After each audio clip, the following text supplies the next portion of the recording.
Hello students, this is Richa Singhal, lecturer, Mechanical Department from GPC Jhunjhunu.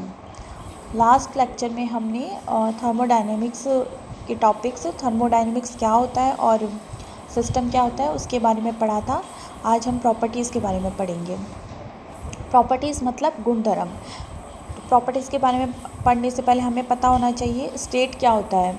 State मतलब अवस्था, किसी system की अवस्था क्या होती है। तो किसी सिस्टम की किसी पर्टिकुलर टाइम पर विशेष समय पर उसकी स्थिति उसकी अवस्था कहलाती है। A system's condition at any given time is called thermodynamic state. तो थर्मोडायनेमिक स्टेट डिफाइन करने के लिए हम प्रॉपर्टीज़ यूज़ करते हैं। तो properties are those characteristic parameters which define state of a system at a particular time.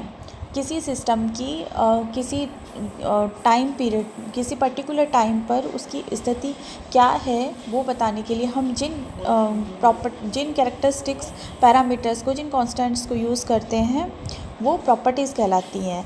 For example हम किसी व्यक्ति की विशेषता बताने के लिए हम बताते हैं, जैसे लंबे कद वाला व्यक्ति, छोटे कद वाला व्यक्ति, चश्मे वाला व्यक्ति, बिना चश्मे वाला व्यक्ति, तो वो उसकी गुणधर्म है, जो उसकी स्थिति को अवस्था को बता रहे हैं। इसी प्रकार सिस्टम की अवस्था को बताने के लिए हम गुणधर्म का प्रयोग करते हैं। तो तापमान, दाब, आयतन ये सभी प्रॉपर्टीज़ हैं। Temperature, pressure, volume are properties.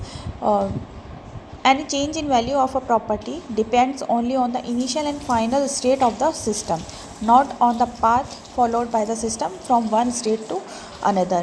Property की वैल्यू के अंदर किसी भी प्रकार का जो चेंज होता है वो केवल उसकी सिस्टम की प्रारंभिक और अंतिम अवस्था पर निर्भर करता है, ना कि उस पथ पर निर्भर करता है जिसके द्वारा सिस्टम प्रारंभिक अवस्था से अंतिम अवस्था में जाता है।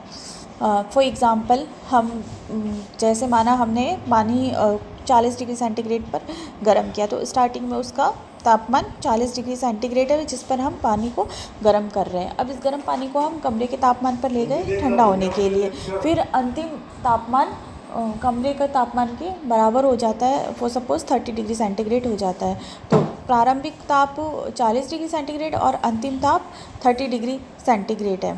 तो जो प्रॉपर्टीज़ हैं वो तापमान है वो प्रारंभिक और अंतिम अवस्था पर निर्भर कर, ना कि हमने उसे किस प्रकार ठंडा किया उस पथ पर निर्भर नहीं करता है। Next properties are intensive properties, extensive properties and specific properties. तो पहले हम पढ़ेंगे इंटेंसिव प्रॉपर्टीज़ मीन्स निरपेक्ष गुणधर्म। तो निरपेक्ष गुणधर्म क्या होते हैं, जैसे कि नाम से पता चल रहा है, intensive means independent of quantity of matter. You can learn like intensive means independent, independent को बता रहा है जो कि मैटर की क्वांटिटी पर निर्भर नहीं करता है। Independent of quantity of matter और मास। तो इंटेंसिव प्रॉपर्टीज़ वो होती हैं जो मैटर की क्वांटिटी पर निर्भर नहीं करती है, मैटर के मास पर निर्भर नहीं करती हैं। For example colour, hardness, combustibility, boiling point, freezing point, temperature, pressure, density, ये सब इंटेंसिव प्रॉपर्टीज़ हैं। हमने एक एग्ज़ाम्पल लिया, जैसे फ्लास्क में हमने पानी लिया, एक में पानी फुल है, एक में पानी हाफ़ है। तो अब पानी का जो हार्डनेस है वो दोनों में सेम रहेगी, दोनों बीकर्स के अंदर सेम रहेगी। पानी का बॉइलिंग पॉइंट है, फॉर सपोज़ पानी का जो बॉइलिंग पॉइंट होता है वो दोनों बीकर्स में सेम रहेगा, फ्रीजिंग पॉइंट सेम रहेगा। तो ये सब चीज़ें हैं वो डिपेंड नहीं कर रही कि पानी कितनी मात्रा में लिया है हमने, दोनों के अंदर इंडिपेंडेंट ऑफ मास है। तो ये प्रॉपर्टीज़ होती हैं वो निरपेक्ष गुणधर्म कहलाती हैं। पानी की डेंसिटी सेम है, तो these are intensive properties. Next हम पढ़ेंगे एक्सटेंसिव प्रॉपर्टीज़ मतलब सापेक्ष गुणधर्म। Extensive properties are dependent on mass quantity of matter.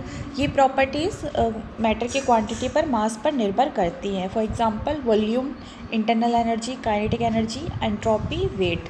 तो ये सब जो वॉल्यूम है वो डिपेंड करेगा कितना क्वांटिटी, कितना मास है। वेट है वो भी डिपेंड करेगा, as you know weight equals to mg। So these are dependent on mass. Then आता है स्पेसिफिक प्रॉपर्टीज़, विशिष्ट गुणधर्म। Then ratio of two extensive properties become specific properties. दो एक्सटेंसिव प्रॉपर्टीज़ का जो रेशियो होता है वो स्पेसिफिक प्रॉपर्टीज़ कहलाता है। लाइक एग्जाम्पल हमने लिया डेंसिटी। डेंसिटी क्या होता है? Density equals to mass upon volume. तो मास और volume these are dependent on mass, ये दोनों एक्सटेंसिव प्रॉपर्टीज़ हैं, इन दोनों का रेशियो है वो मिलकर इंटेंसिव प्रॉपर्टी डेंसिटी बनता है। तो so that's all about properties. Next lecture में हम 1.2 कवर करेंगे। Thank you.